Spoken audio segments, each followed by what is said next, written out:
What is up, fellow summoners? Welcome to the channel today. Congratulations to all of you who just recently got Mordo in the basic arena. I know there were a lot of people that were able to pick him up in the second round. I was included in that group, and I've had a lot of questions. I've had a lot of people asking me to put together a video on Mordo, so he can be a little bit confusing, and if you're trying to figure out how to use your character the best, hopefully this video will help you. I've done a lot of testing, and I think I've got a pretty good handle on how he's supposed to be used. So, per usual, let's jump into the rank up, and I will catch you on the other side in the ability list.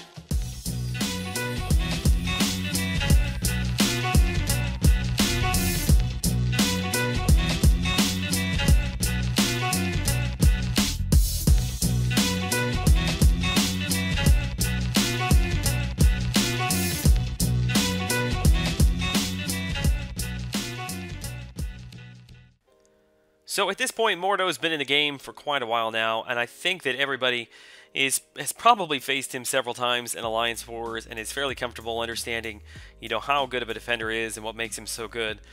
Without the ability to being able to stun him and attack him right away, that can mess up a lot of people. He's got the power gain, which is really, really annoying. You can only stop the power gain if you attack him, and basically he just holds the block the whole time. And if you're trying to do a heavy, he just keeps evading back until you get him in the corner. So he's a real pain on defense, and I think that's fairly straightforward. But there's a couple of things that I want to point out here in the ability list that I personally was not aware of. I've not spent any time playing with the character outside of, just grabbing him. So these are a couple things that I want to make you aware of before we really jump into the gameplay. My Mordo, obviously, as you can see, is unawakened, which for the purposes of this testing is not really an issue. Mystical Barrier, basically, is just going to increase further the amount of energy damage that you receive while blocking. So, not a big deal. Basically, if he's awakened, the reason you want to awaken him is for his high prestige, not necessarily for his awakened ability. So, let's move into his passives here.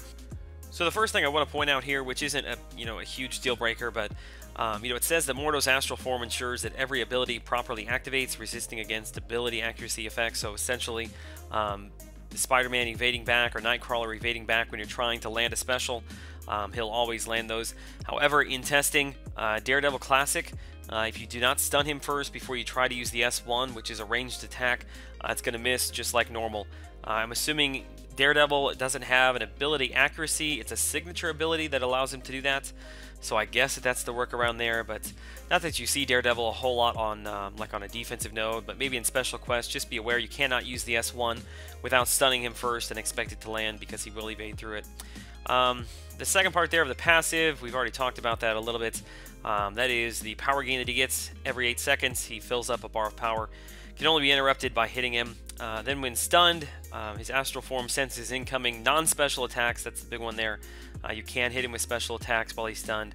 But if you try to use a medium, light, or heavy while he is stunned, you're going to have a degeneration placed upon you, and it'll snap him out of his stunned ability.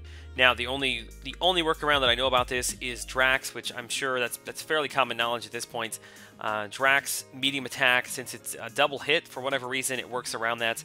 And as far as I know, as of the recording of this, they have not patched that or fixed that. So I guess that is working as they intended it to.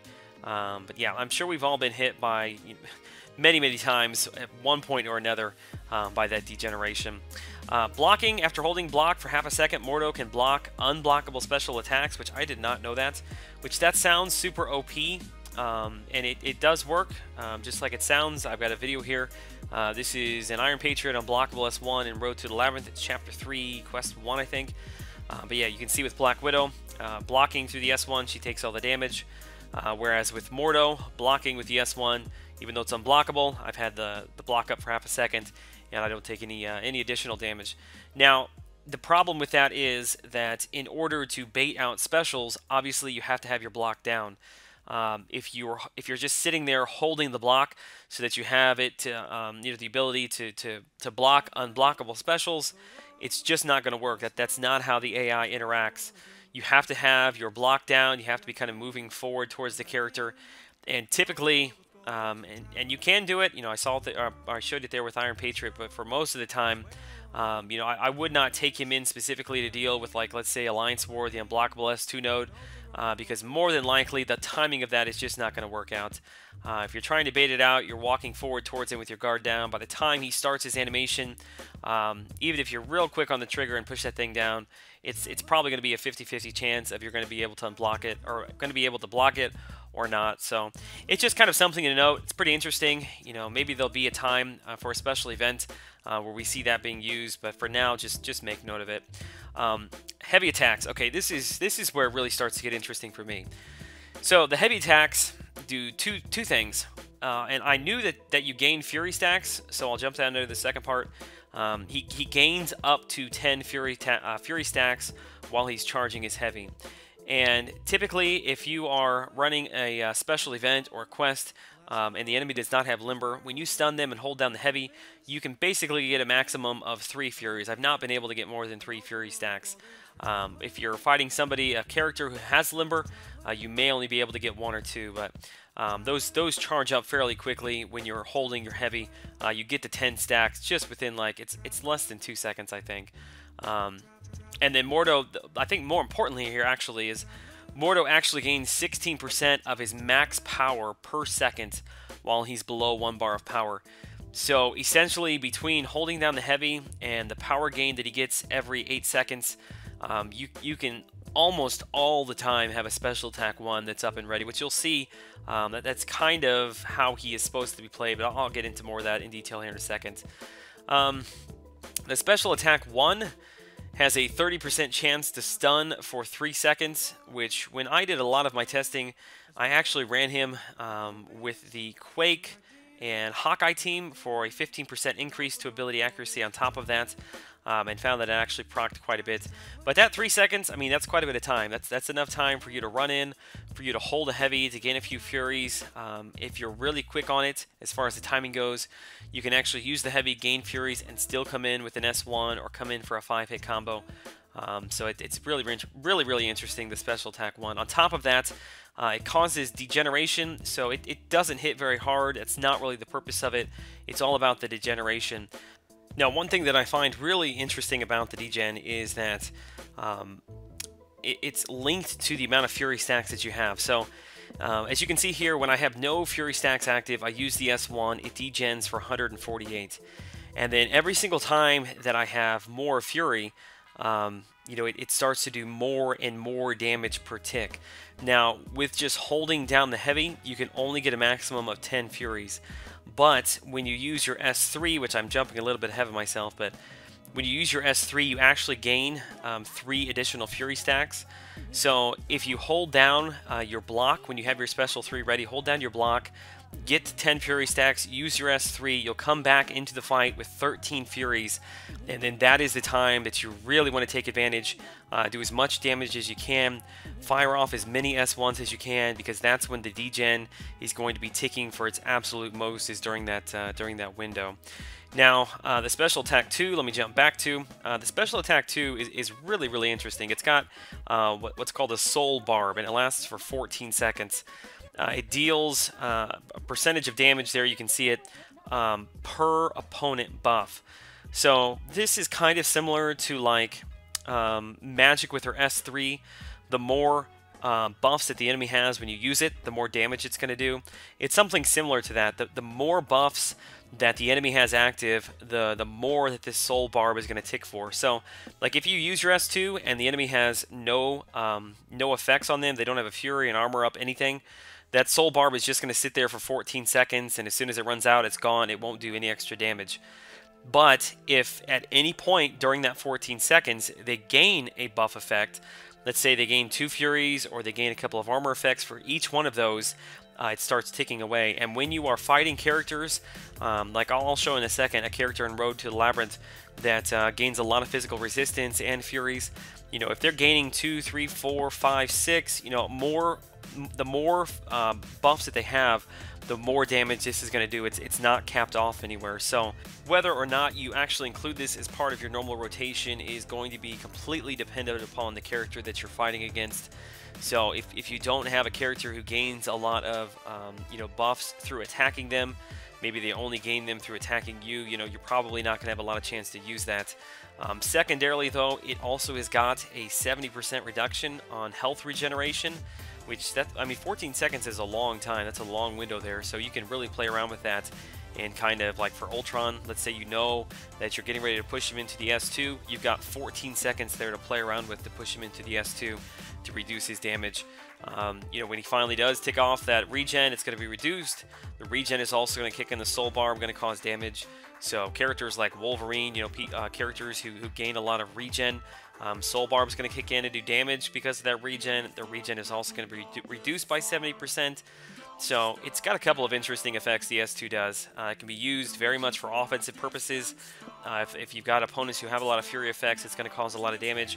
On the other side, it can be very much a control ability to reduce the amount of regen that a character is getting. So again, it's all just going to depend upon the enemy that you're playing against, whether or not you use this a whole lot. And then finally, the S3, which I touched on a little bit earlier when I was talking about the S1. But you do gain 3 Fury stacks, and it's interesting to note each one of these stacks increases attack by 430, which is quite a bit more than the 129 per stack that you get from holding heavy. So even though it's only 3 additional stacks, and you look at yourself and say, yeah, you got 10 stacks, what's 3 more? It is a lot more because it's over triple per stack. You know what the normal Fury attack or what the normal Fury stack is from the heavy. So, like I mentioned before, if you are able to gain 10 Fury stacks, this will stack on top of those, so you have a total of 13.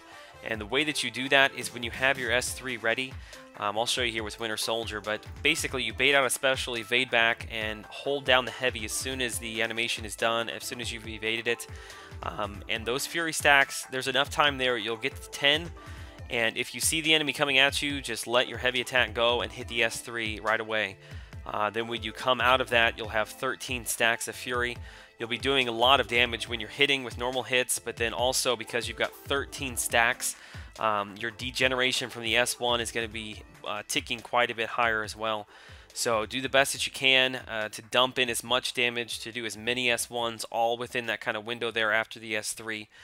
We get really focused on the fact that the S3 doesn't do a lot of damage, but again, if you take into account all the damage that you do after that because of the S3, it all kind of works out in the end. Now, you do have a chance to gain a regen with the S3. It's based upon the amount of health that you have lost. It's up to a 40% chance, so it's not always a 40% chance, but it's up to a 40% chance based upon the amount of health that you've lost. And really, when I'm above 50% health, I find that this procs very little. You know, it's probably like a 20% chance or something when you're above 50% health. But, you know, below 50% health, like I said, it's a little bit less than 50-50 odds. But I've only gotten a total of 2, because you get 3 Fury stacks, and it's a chance to change each one of those individually into a regen.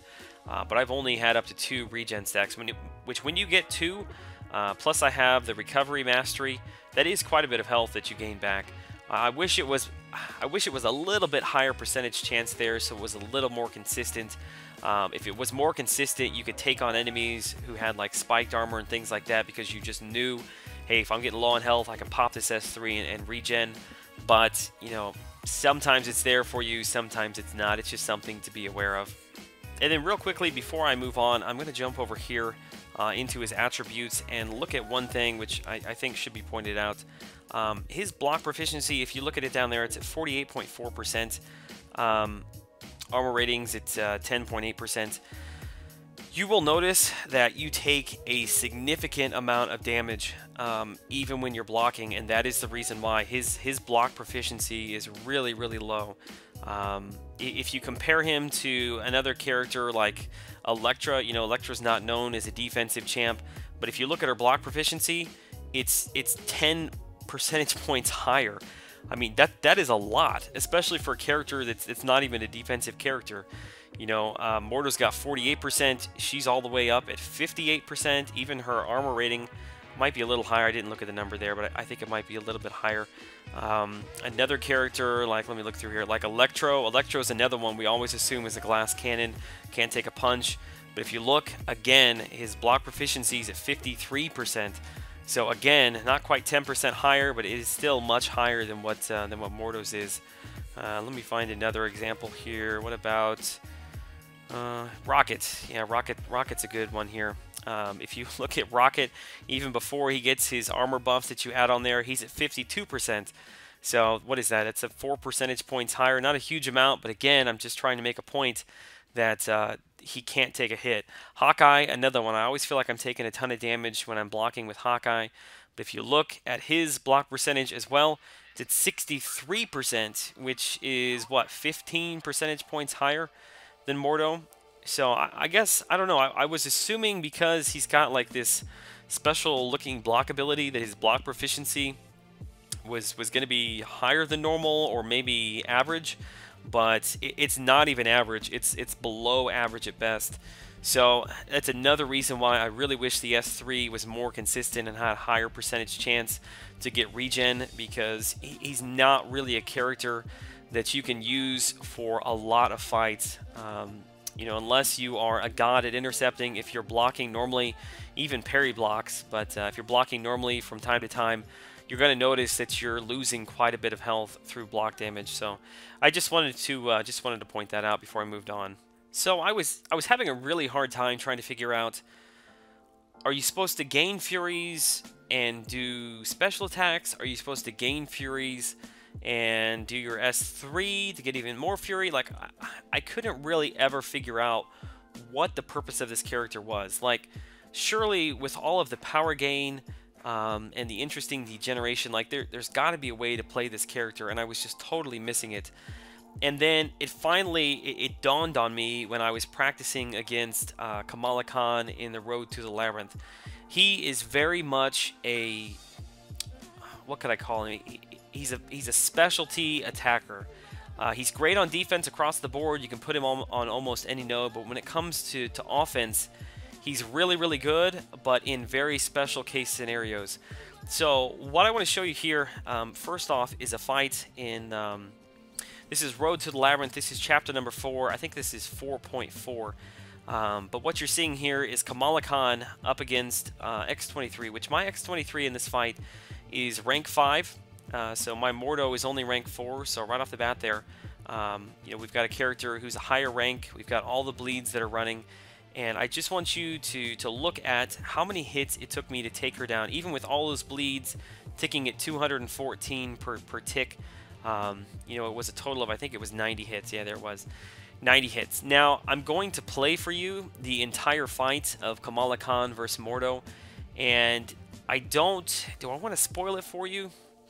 I don't want to spoil it for you. I just want you to look at the amount of damage that Mordo can do when you have him paired up against the right enemy. And Kamala Khan and this special event, pretty much all of these characters, they gain a lot of block proficiency. They've got physical resistance. She gains a lot of Fury stacks when she uses her specials. So basically all I'm doing here, I'm trying to get to the S2. I want to get my soul barb up. So I've got my soul barb up for 14 seconds. I'm trying to get her to use some of her specials to get those Fury stacks built up, which I finally get one at the very end. Not all that impressive. I do get, you know, a physical resistance buff there, so it was ticking for like 150 there, plus the regen, or excuse me, the degen from the S1.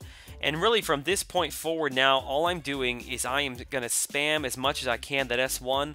I'm going to use my heavies as much as I can to build up those Fury stacks, and I keep getting, and this is perfect case scenario, I kept getting the stun. There's a 30% chance to stun with that S1. So that thing just keeps ticking away with the degen. I've got a lot of Fury stacks up. You can see there with 7 Fury stacks, it's ticking at over 348. And this fight, I'll blow it for you here. I take her down in 48 hits, so almost half of what it took X23 to get, which you're looking at right now. I mean, I've only got, what is it, like 20 hits left. I've got 19 hits left, and she's got more than half of her health. So you'll see this thing ramp up really, really quick here. Again, I'm just kind of playing defensively because she's got spiked armor. I don't actually want to hit her physically a lot because I'm not wanting to crit a lot. But you'll notice now this thing really starts to ramp up. Okay, so we're ticking at 300. We get ourselves all the way up to 10 Fury stacks. We're going to drop a soul barb on her right here. She's got 4 Furies plus a physical resistance. She's ticking for over 700. Now she's ticking for over 1,000 plus almost 500 in the degen from the S1. Whew. That was a lot going on. But yeah, 48 hits. I could not believe it. But again, this is not something that is going to work in Alliance Wars. You know, this is not something that's probably going to work in Alliance questing necessarily, depending upon what the node is. But for special events, kind of similar to Psylocke. I feel like Psylocke is a very kind of special event character. Magic's a lot like that as well.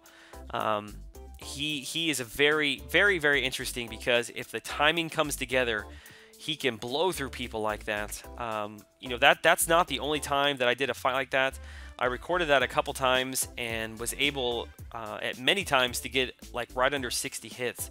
That one was kind of unique because right at the end there, with all of that soul barb damage that he was doing, but that is not capped. So if you can get everything to line up together, if you can push them to use specials to gain buffs, he's going to be doing a lot of damage. It's just a lot of fun. That's really what it comes down to. It's just a lot of fun to play this character. Also, I wanted to point out the team that I used when I was fighting Kamala there.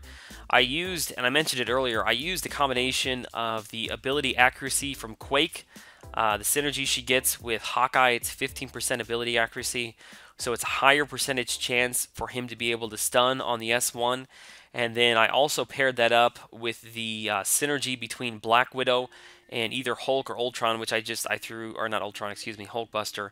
I just threw Hulkbuster in there for my purposes of testing, but normally you'd probably be better off with Hulk.